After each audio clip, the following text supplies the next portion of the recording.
He was in the news again this week, Tyson Fury, staying on Fury, talking about the fight with Alexander Usyk. Now I've got to pick you up on this, Frank, and I'm sure you're gonna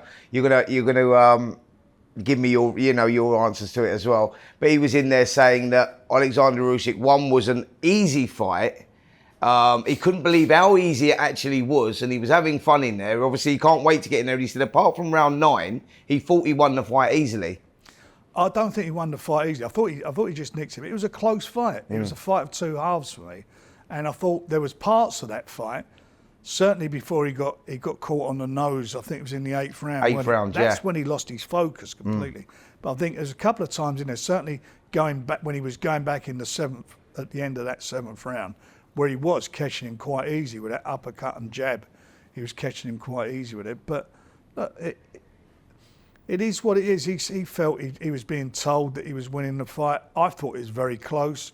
I just had him nicking it, and some people had it the other way. Thomas Hauser, who's a very well-respected American journalist, he scored it a draw, as did a lot of American journalists that I spoke to, American boxing people, because they're not investing in it like we are. I'm biased. I know I'm biased. So it was a close fight, and it's going to be an interesting fight because you can see, a lot's been taken out of them. I was in both the dressing rooms after the fight. I went to Tyson's dressing room, and then after that, I went to go and congratulate Usyk, and Alex was in the dressing room, and Aegis, and at that stage, the doctor was examining him, and they felt he may have broken his jaw. Yeah. And the doctor advised that he went and had an MRI, but it turned out apparently he impacted a tooth and he may have done something to his eye socket. So it was a brutal fight for both of them, a very, very fiercely fought fight, and it's going to be interesting to see what's taken out of either of them. And I think that'd be a telling situation come December. I mean, you look at the 3 alley fights. The first one with Joe Frazier, look how tough that was, and then the one with middleweight and all that. At the end, they were brutal fights, and they took a lot out the fighters. They took a lot out. I mean, Tyson's been in some seriously brutal fights. Certainly 2 out of the 3 fights he had with Wilder. Yeah, they were very tough fights. Well, we saw what that done to Deontay Wilder, didn't we? When you look at Deontay Wilder's performance since Parker and that last one against Yarde Zhang, it ruined him. And you think that third fight? For me, that third fight is one of the best heavyweight fights I've ever seen attended live. I'm not talking about when I was a kid and watching stuff on TV. It was an exceptional fight where everything was given by both fighters. And that's why it annoyed me a little bit at the time, where some of the so-called people sitting on the safe side of the ropes, I know I sit on the safe side, but like some of the journos and that were just sort of disrespecting Tyson. On one hand, they're saying Usyk's the best of his generation, he's a great fighter, which he is a great fighter. 2 different weights, Olympics and everything, a very good fighter. But there was nothing in that fighter. So that make Tyson a bad fighter to lose a close fight. Yeah. But one judge gave it to him. Yeah, of course.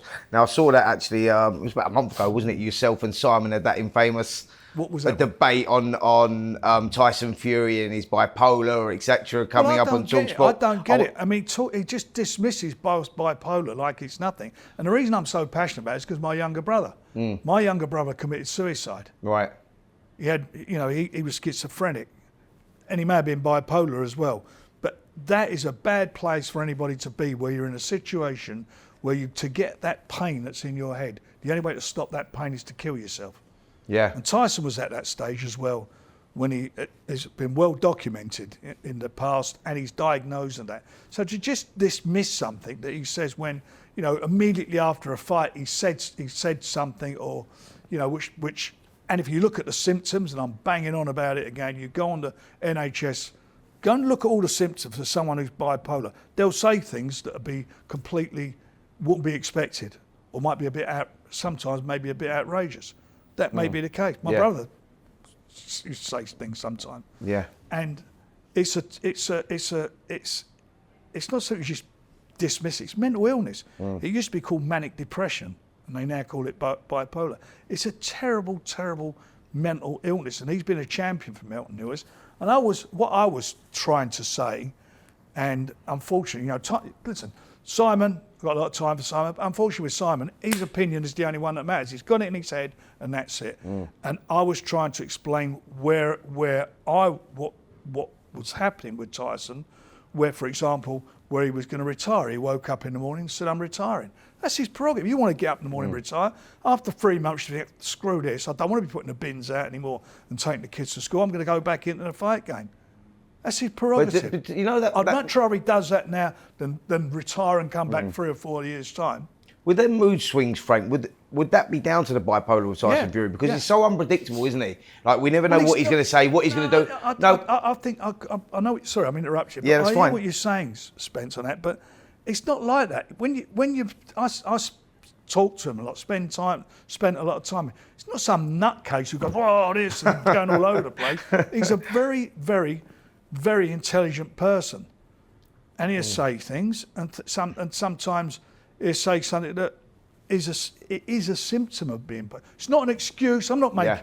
That's what annoyed me with some. It's like, oh, we'll roll that out. I'm not rolling anything, and I'm not an apologist. And I don't even. I'm just saying, people who have bipolar, who suffer from bipolar, will sometimes say something that may upset someone, and that's it. Yeah. And if Tyson don't want to speak to talkSPORT or speak to Simon, that's his prerogative. He hasn't got to do any. He's not obliged to do anything. He does what he's paid his dues. So then, like as some journalists have said, you know, like he's that's what I annoyed with Simon. He's got to fight. He's got to fight. It was in his column. I think he said he's got to fight. Do the rematch to redeem himself. Yeah. To show his greatness. There was nothing in the fight. What, has he not gone out and beaten Klitschko, the best of his generation? He'd gone to America to beat a fellow who was undefeated for 6 years. Yeah. Away from home. And remember him when I was getting all the stick about Dillian Whyte, who was the #1 from some. Well, he should be getting more money. He deserves more money. He's the mandatory. He's a great fight. He's going to be that's going to be a big fight. He pissed all over him, didn't he? He won that fight so easy.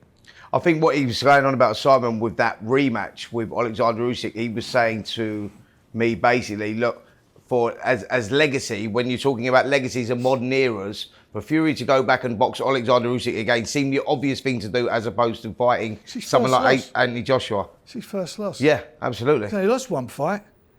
Muhammad Ali got beat by a fellow who won the Olympics, I know, but in Spinks, what was that? His 8th fight. 7th or 8th fight, yeah. You know, and you can go down.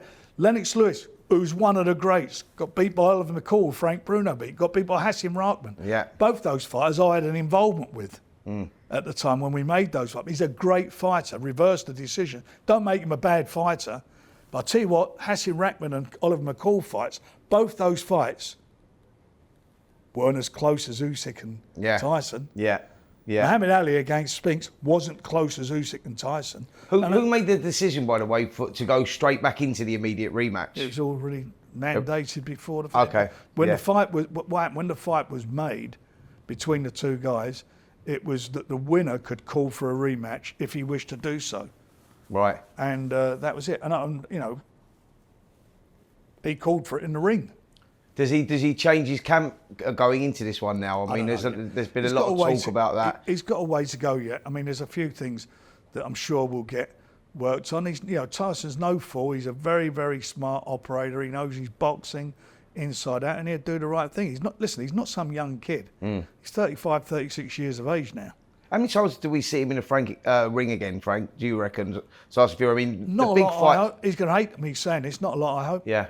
I hope he wins. I believe he will win the fight. Yeah. I really do believe he'll win the rematch.